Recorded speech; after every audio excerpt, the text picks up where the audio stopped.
orang punya hero yang namanya Muhammad Al-Fatih, sang penakluk Konstantinopel. Bagi orang Indonesia. Bagi gua ya, mereka yang menganggap Al-Fatih itu sebagai hero, ya boleh-boleh saja, tapi menurut gua salah itu.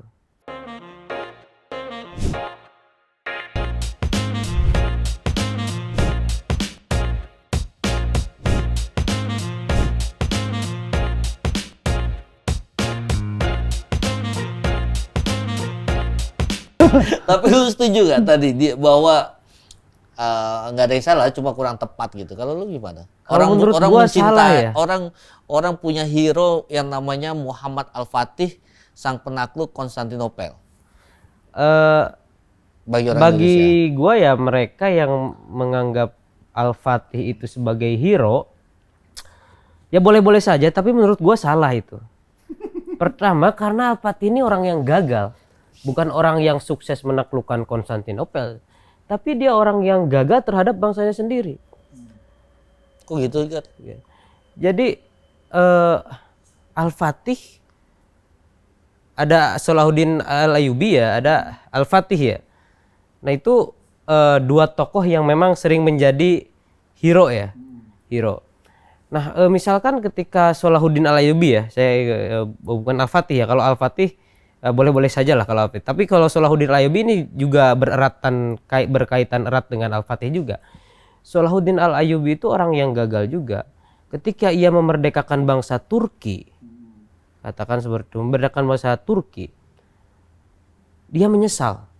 Kenapa gue bisa memerdekakan bangsa Turki, tetapi gue tidak bisa memerdekakan bangsa gue sendiri? Bangsa dia itu bangsa Kurdi. Ya. Sedangkan Kurdi itu berada di perbatasan Turki, Persia, yang mana sampai selama ini sering didiskriminasi, ditindas. Saya punya kawan. Sampai hari ini Kurdi itu adalah suku besar yang tidak punya bangsa, yang tidak mendominasi negara, tidak punya negara. Gue punya kawan namanya Ezat, dia orang Iran, Sunni. Ketika di Iran dia dimusuhi, katakanlah Iran waktu itu ya, di era perang Irak-Iran ya, dia orang Sunni yang di Iran ya. Wajar kita memahami psikologi masa saat itu di Iran, bahwa orang Syiah itu sangat, katakanlah, membenci Sunni gitu. Sehingga si Ezat ini pas kecilnya itu orang tuanya itu dibunuh di situ. Dan dia dilarikan ke Afghanistan. Di Afghanistan dia tidak diterima karena dia sukunya Kurdi. Sedangkan Afghanistan itu Pushtun. Nah makanya Taliban ini sebetulnya mengedepankan etnisitas itu, bukan agama sebetulnya, tapi dibungkus sama agama. Nah Taliban itu Pushtun lah, katakan seperti itu. Nah Ezat itu dulu kawan saya ini dikejar-kejar juga sama orang Afghanistan karena dia Kurdi gitu loh. Dia tinggal di Iran tapi Kurdi gitu. Pindah di Iran dimusuhi karena Sunni, ke Afghanistan dimusuhi juga bukan karena Sunninya tapi karena Kurdinya. Akhirnya dia lari ke Indonesia, dan saat ini di rumahnya ada salah satu orang Bahai yang mengasuh dia, menyekolahkan dia dari kecil sampai besar sekarang gitu. Nah ini yang ngeri gitu ketika kita melihat sejarah Al-Ayyubi atau Al-Fatih. Mereka bolehlah sebagai pahlawan Konstantinopel. Apa sih hebatnya menaklukkan agama itu? Menaklukkan agama lain itu apa hebatnya gitu loh. Saya kira gak ada hebatnya gitu loh. Sebenarnya Rasulullah itu kan bukan membangun kekhilafahan atau kerajaan imperium lah. Muhammad Al-Fatih ini identik dengan imperium. Penaklukan itu kan berdarah-darah, Kang. Kang Diki lebih paham, berperang demi Tuhan, berperang demi agama, itu kan sangat sangat seluruh menurut saya para kiai-kiai kita ini nggak ada. Tapi menurut gue juga sorry to say juga ya, kalau kita menghakimi Al-Ayyubi maupun Al-Fatih dengan kacamata kita hari ini juga menurut gue sih nggak fair juga, karena mereka dan kita hidup di zaman yang terus terang selisihnya sekitar 6-7 abad lah dengan siapa, dengan Al-Fatih ya. Al-Fatih kan 1453. Kita sudah di 2021. Jadi ada selisih sekitar 600-an atau 6 abad, 7 abad lah. Betul. Termasuk juga dengan Al-Ayyubi mungkin sekitar 8-9 abad. Makanya saya mungkin ini kritik masa kini ya untuk masa lalu. selama perjalanan sejarah umat Islam ini, benar apa yang dikatakan Mas Dino, Muhammad itu mewariskan wilayatul diniyah, spiritual, bukan wilayatul ammah, bukan kekuasaan atau. Nah, selama ini memang selama sejarah Islam kalau kita buka ya, jangan yang kalau orang kan berbicara sejarah Islam tuh yang manis-manisnya saja, Bos.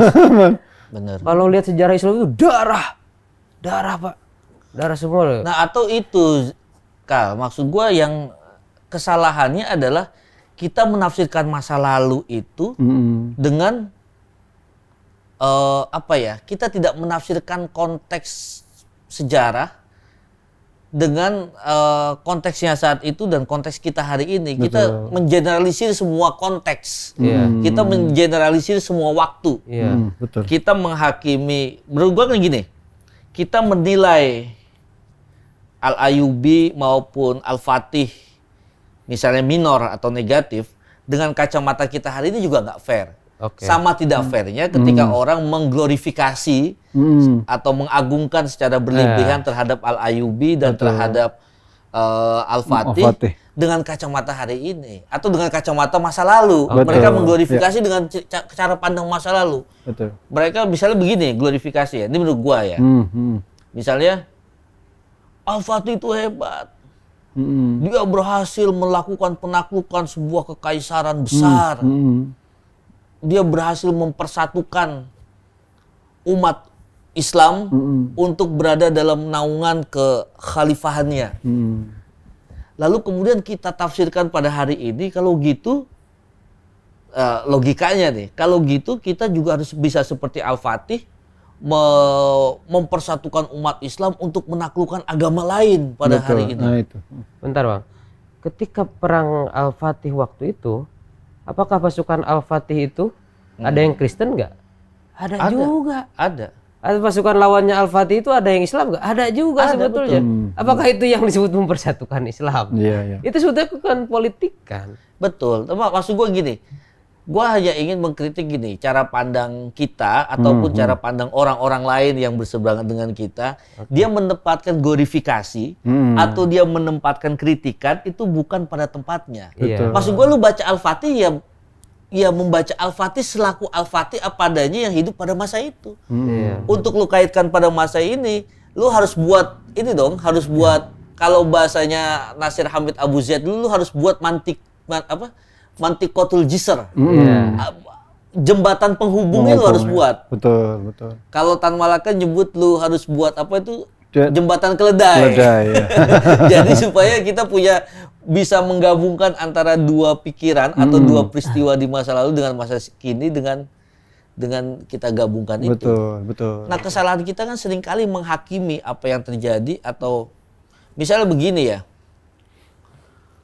Orang melihat peristiwa Sayyidina Abu Bakar As-Siddiq memerangi orang-orang murtad dan melawan para pembangkang zakat itu hanya karena soal agama.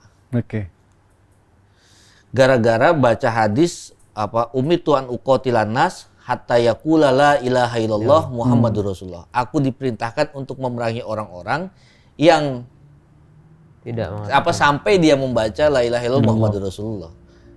Lalu kemudian kalau gitu kalau ada orang belum mau baca la ilaha illallah Muhammadur Rasulullah bisa kita perangi kan gitu kan.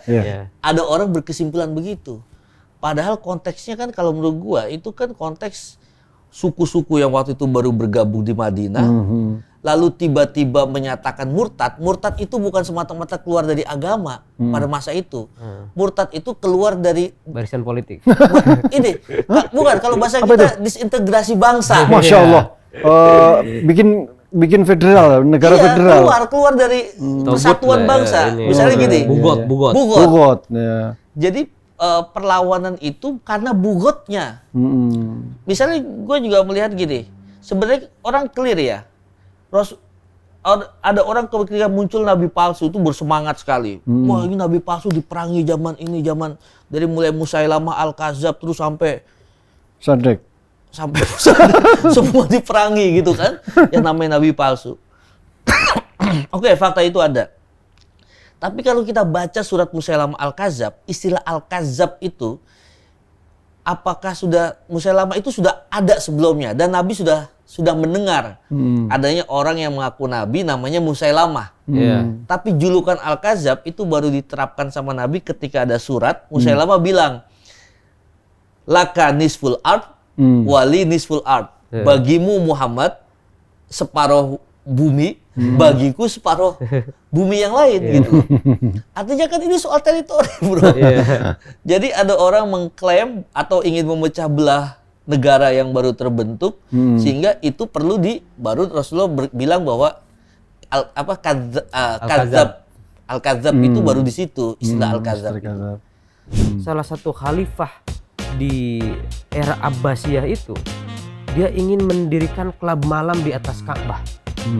Itu ada